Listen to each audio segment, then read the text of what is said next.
নমস্কার, আমার নাম Sudip Das. Welcome to my YouTube channel study station. আজকে আমাদের টপিক হচ্ছে ডেইলি জিকে সেট নাম্বার 14, যেখানে আমরা প্রত্যেকদিন বাছাই করা 15টা প্রশ্ন নিয়ে আলোচনা করি। ঠিক আছে, যারা যারা সরকারি চাকরির প্রস্তুতি নিচ্ছ, এই ক্লাসটা আশা করি তাদের অনেকটাই সাহায্য করবে। তাহলে বেশি কথা না বলে দেখি আজকের প্রশ্নগুলো কি কি আছে। আজকের প্রশ্ন এক একটা কি বলছে, বদ্রীনাথ শহরটি কোন নদীর তীরে অবস্থিত? বদ্রীনাথ, ঠিক আছে, একটা পর্যটন কেন্দ্র হিসেবে ধরা হয়। তাহলে সেই বদ্রীনাথ শহরটি কোন নদীর তীরে অবস্থিত? এক অলকানন্দা, দুই সোন নদী, তিন হচ্ছে মহানদী। যারা যারা অ্যান্সারটা জানবে তারা 5 সেকেন্ডের মধ্যে অ্যান্সারটা করার চেষ্টা করবে। ঠিক আছে, তাহলে তোমরা দেখতে পারবে কোনোটার মধ্যে তোমাদের কটা ঠিক হয়েছে, কটা ভুল হয়েছে। বদ্রীনাথ শহরটি কোন নদীর তীরে অবস্থিত? তাহলে এক নম্বর অলকানন্দা, দুই সোন, তিন মহানদী। বলো কোন নদীর উপরে অবস্থিত? বদ্রীনাথ শহরটি কোন নদীর তীরে অবস্থিত? অলকানন্দা, সোন নাকি মহানদী? এটা কিন্তু হবে হচ্ছে অলকানন্দা। ঠিক আছে, বদ্রীনাথ শহরটি অলকানন্দা নদীর তীরে অবস্থিত। দুইটা কি বলছে, মৃণালিনী সারাভাই কোন ধরনের নৃত্যের সাথে যুক্ত? ভারতনাট্যম, মোহিনীঅট্টম নাকি কত্থক? মৃণালিনী সারাভাই কোন ধরনের নৃত্যের সাথে যুক্ত? ভারতনাট্যম, মোহিনীঅট্টম নাকি কত্থক? বলো, মৃণালিনী সারাভাই কোন নৃত্যের সাথে? ভারতনাট্যম, মোহিনীঅট্টম নাকি কত্থক?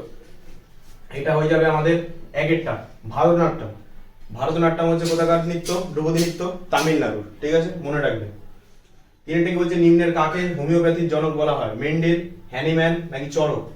হোমিওপ্যাথির জনক কাকে বলা হয়ে থাকে? মেন্ডেল, হ্যানিম্যান নাকি চরক? যারা জানা অ্যান্সারটা করো। হোমিওপ্যাথির জনক বলা হয় হচ্ছে হ্যানিম্যানকে। মেন্ডেল কি?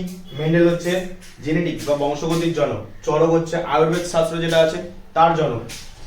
আচ্ছা, চারটে কি বলছে, আপেক্ষিক আর্দ্রতা মাপার যন্ত্রের নাম কি?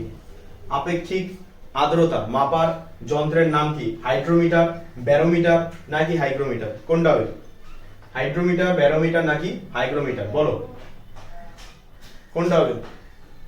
আপেক্ষিক আর্দ্রতা মাপার যন্ত্রের নাম কি? এটা হচ্ছে তিনেরটা হাইগ্রোমিটার। ব্যারোমিটার দিয়ে কি করা হয়?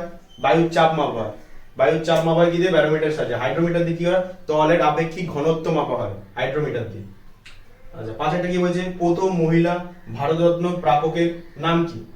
প্রথম মহিলা ভারতরত্ন প্রাপকের নাম কি, মানে প্রথম কোন মহিলা ভারতরত্ন পেয়েছিলেন? আশাপূর্ণা দেবী, মাদার টেরিসা নাকি ইন্দিরা গান্ধী? কোনটা হবে? প্রথম কোন মহিলা ভারতরত্ন পেয়েছিলেন? এটা কিন্তু হয়ে যাবে হচ্ছে আমাদের ইন্দিরা গান্ধী। ইন্দিরা গান্ধী হচ্ছে প্রথম মহিলা প্রধানমন্ত্রী। মাদার টেরিসা কি পেয়েছিল? মাদার টেরিসা হচ্ছে প্রথম মহিলা যিনি নোবেল পুরস্কার পান। আর আশাপূর্ণা দেবী প্রথম মহিলা যিনি জ্ঞানপীঠ পুরস্কার পেয়েছিলেন। এইগুলো তোমরা মনে রাখবে। আচ্ছা, এই পাঁচটা হয়ে গেল। পরের পাঁচটা দেখি কি আছে।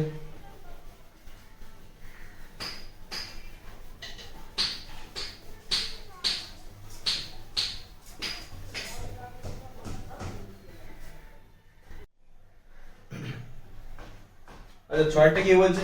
ছয়টা বলছে হচ্ছে নোয়াখালীর গান্ধী কাকে বলা হয়? নোয়াখালীর গান্ধী কাকে বলা হয়? খান আব্দুল গফফর খান নাকি অশ্বিনী কুমার দত্ত? কোনটা হবে? নোয়াখালীর গান্ধী কাকে বলা হচ্ছে? খান আব্দুল গফফর খানকে নাকি অশ্বিনী কুমার দত্তকে? বলো কোনটা হবে? আমাদের বাড়ির পাশে তো কাজ হচ্ছে, তো সেখান থেকে একটু আওয়াজ আসছে, সেটা অ্যাডজাস্ট করে নিও।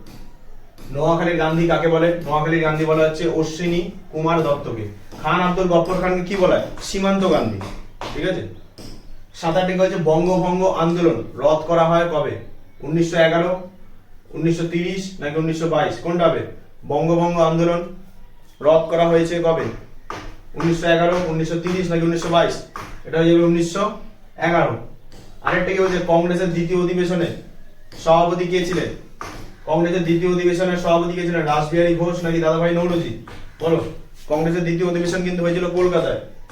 তার সভাপতি কে ছিল? রাসবিহারী ঘোষ নাকি দাদাভাই নৌরোজি? এটা হয়ে যাবে হচ্ছে দাদাভাই নৌরোজি।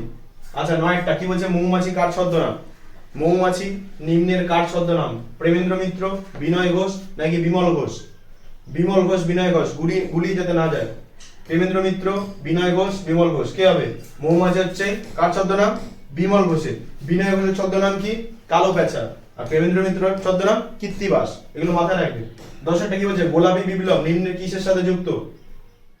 দুধ, চিংড়ি নাকি তৈলবীজ? গোলাপী বিপ্লব কার সাথে যুক্ত? দুধ, চিংড়ি নাকি তৈলবীজ, কোনটা হবে বলো তাড়াতাড়ি অ্যানসার করো। আচ্ছা গোলাপি বিপ্লব কিন্তু চিংড়ির সাথে যুক্ত, হ্যাঁ। দুধের সাথে কি, দুধ হচ্ছে সাদা বিপ্লব, আর তৈলবীজ হলুদ বিপ্লব, মনে রাখবে, ঠিক আছে। আচ্ছা তাহলে আমাদের 10খানা প্রশ্ন হলো, আর 5টা বাকি, দেখি 5টা কি আছে।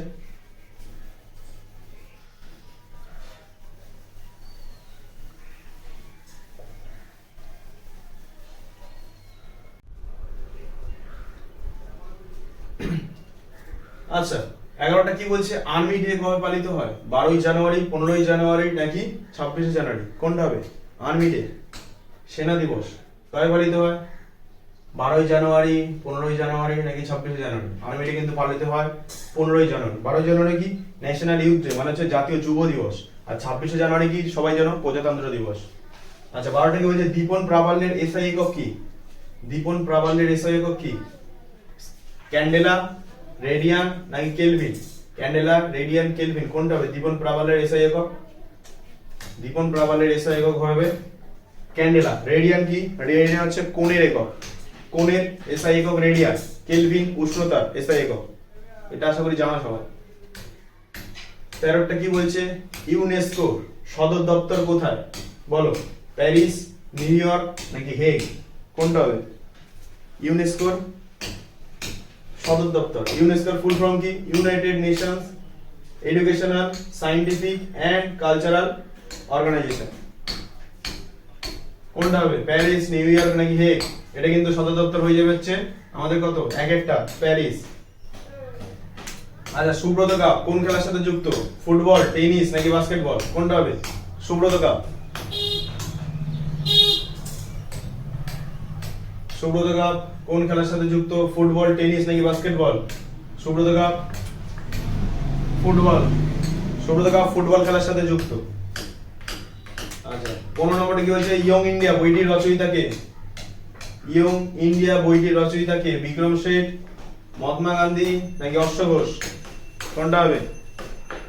বিক্রম শেঠ, মহাত্মা গান্ধী, অশ্ব ঘোষ। ইয়ং ইন্ডিয়া রচয়িতা কে বলো, বলো তাড়াতাড়ি বলো। ইয়ং ইন্ডিয়া রচয়িতা কে?